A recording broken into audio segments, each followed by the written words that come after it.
Coming to you from Twin Town Sports Central. Prepare yourself. It's the Grovcast. Eric Grover here, sports editor, Wahpeton Daily News. And the gang's all here. Joined by Miles Trump and our good buddy Landon Kafka. What's up? Of the News Monitor, and there's a lot to talk about this week. How are you guys doing? I'm doing good. Doing well. Doing well. All right. Sounds good. Well, hey, there's a lot of local football teams around here who had a big weekend. Let's start with Breck. Let's do it. All right. I'm pumped. I am too. I'm real pumped up. Anyway. All right. Well, for those of you who don't know, Breck had a dramatic comeback victory on Friday. Down late, scored a touchdown with 2 minutes to go, and then sweated out a last-minute field goal for a 15-14 win, which included probably the gutsiest two-point conversion I've seen in a while. So, what a great game. Breck is 3-1 right now. After that loss to Wahpeton, has run off 3 straight wins. What do you think about that atmosphere of the game? I bet it was crazy. It was good. You know what? The Breck is a unique setup where you get people around the entire field, circling it, circling the track. Lots of people there.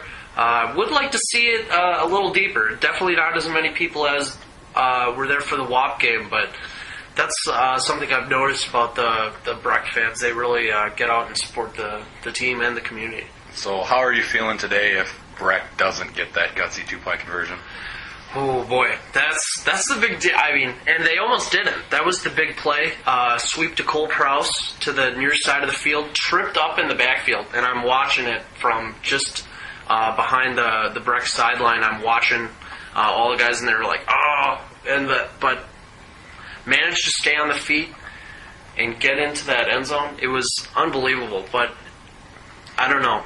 I felt it was necessary because the way the Rebels were moving the ball, I didn't like their chances in overtime, to be honest. What did the coach say about what that call meant late in the game like that? Basically, he gave all the praise in the world to Cole, and deservedly so. The defense was great that game, but without that 2-point conversion, they're looking at 2-2 instead of 3-1. And they're getting more players back next week.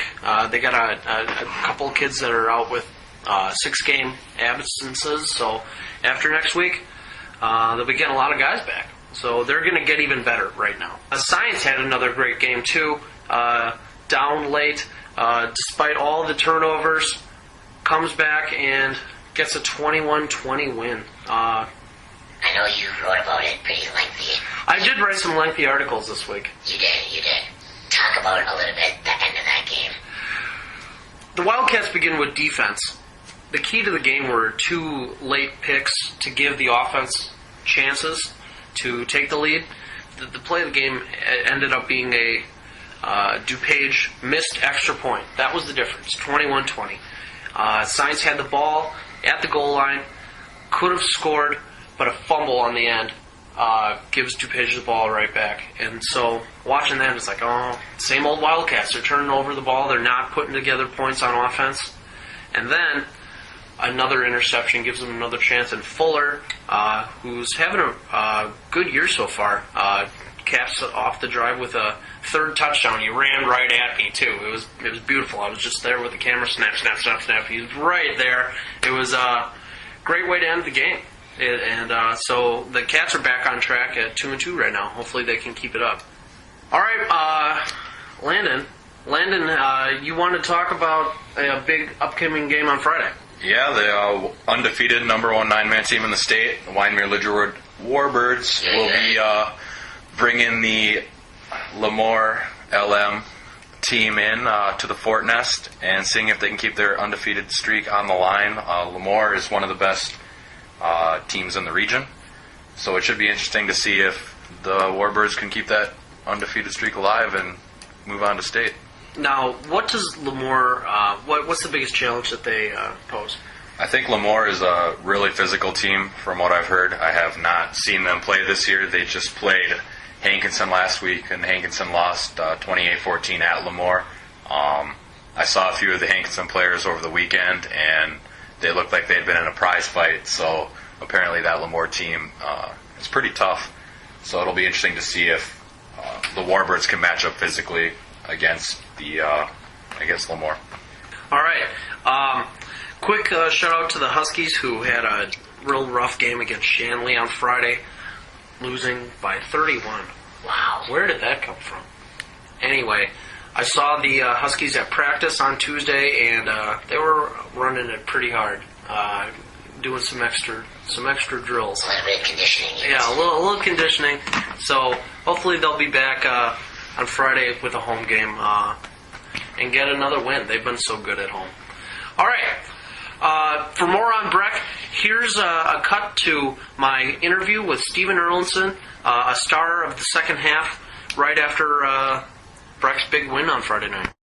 So, how's it feel to be back? Feels amazing. This week of practice has been the most fun I've ever had. And Beautiful. good job.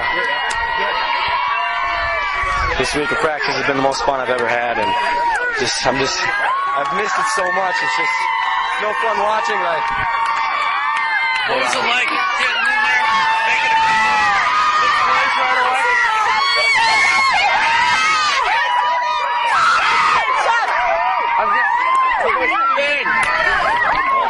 That was fun. yeah, you know. Okay, what'd you say? I'm sorry. Talk about those, right away.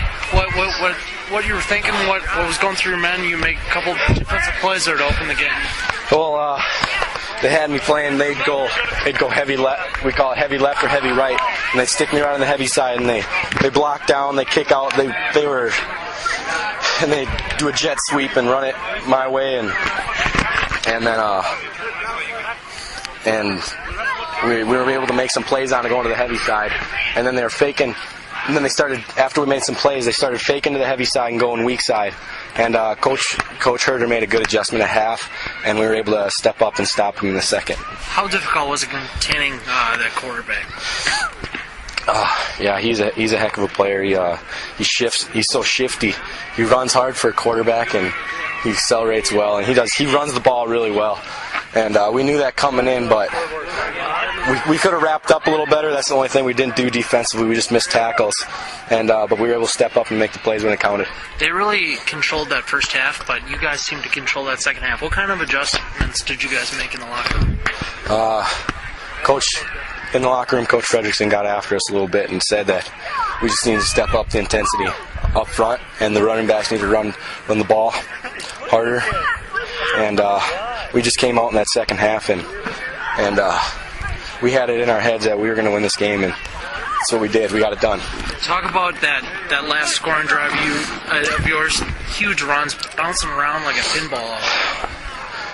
Yeah, well, my hip popped out of place it's kind of rotated. Yeah. My hip rotated out of place that first half, and I just second half I didn't feel like I cut. Yeah. And on a couple runs it felt great, and then other ones I couldn't cut on it. But on that particular one we got good blocking up front, and it just feels great to be back. Yeah. Running the ball again and winning the games on our home field. How's the body feeling right now? Well, my ribs and kidney feel great. I didn't notice them at all. I have a lot of padding on. I didn't notice it at all. Just the only thing, my hip just is bothering me a little bit, and that's it. All right, man. Hey. Moving right along. This is the best song ever. Can't beat that trombone. That's all I gotta say. Well, it's time for some NFL discussion. And I'm sandwiched by Vikings fans right here. Do we even want to talk about a third double-digit? Well, I think I'm going to stick to my pledge of not watching the Vikings if they lost their 20-point lead at halftime, which I made at halftime. So if you're going to go with anyone on Vikings, you're off the bandwagon already. I'm off the bandwagon. I think I'm going to jump ship and join the Buffalo Bills bandwagon. Yeah. Because the Buffalo bandwagon literally because nobody circles the wagons.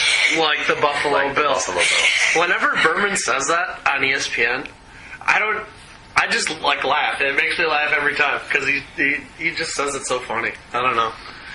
Anyway, yeah, Buffalo is the team of the league right now.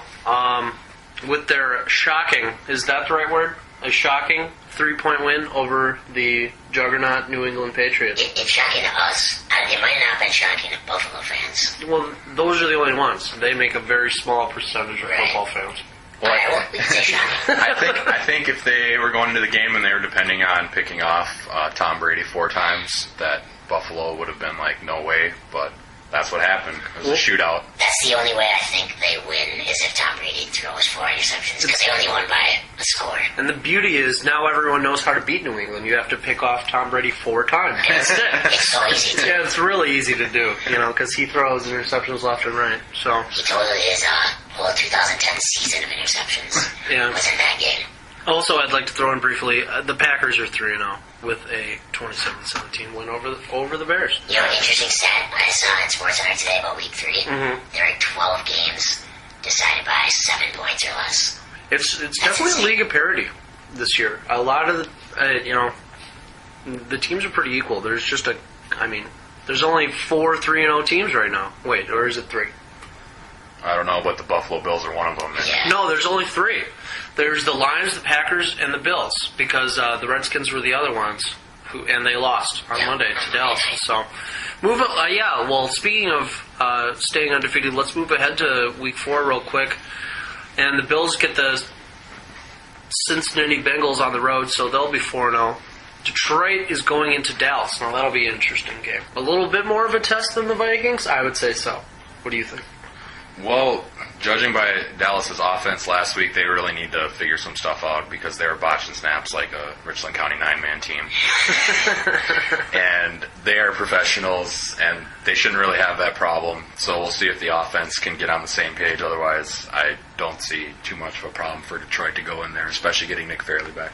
And I was going to say, I've never seen so many snaps get botched in one game. It was like 6 or something like that. It was ridiculous. Yeah. And their wide receivers, who were young rookies, didn't know what was going on half the time.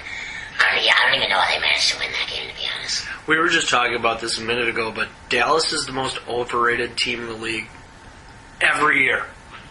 Every year, because they're the Yankees of ESPN. Basically, whenever they're semi-decent, it's nonstop.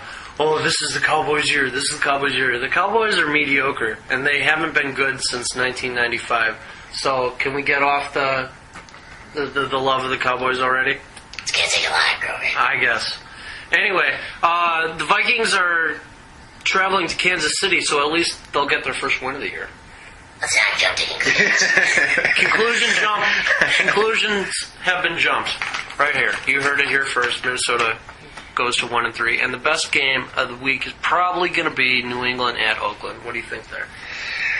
I don't know. Oakland's offense has been pretty good, running and passing.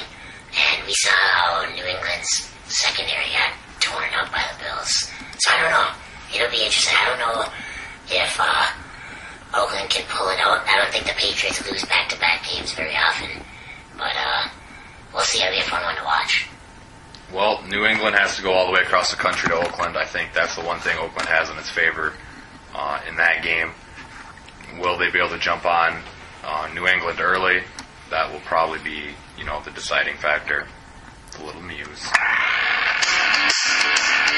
All right, boys and girls. That's another Grovcast in the books. No animals have been harmed in the making of this Grovcast. I'd like to thank Miles Trump and Landon Kafka for joining me. We'll catch you next week.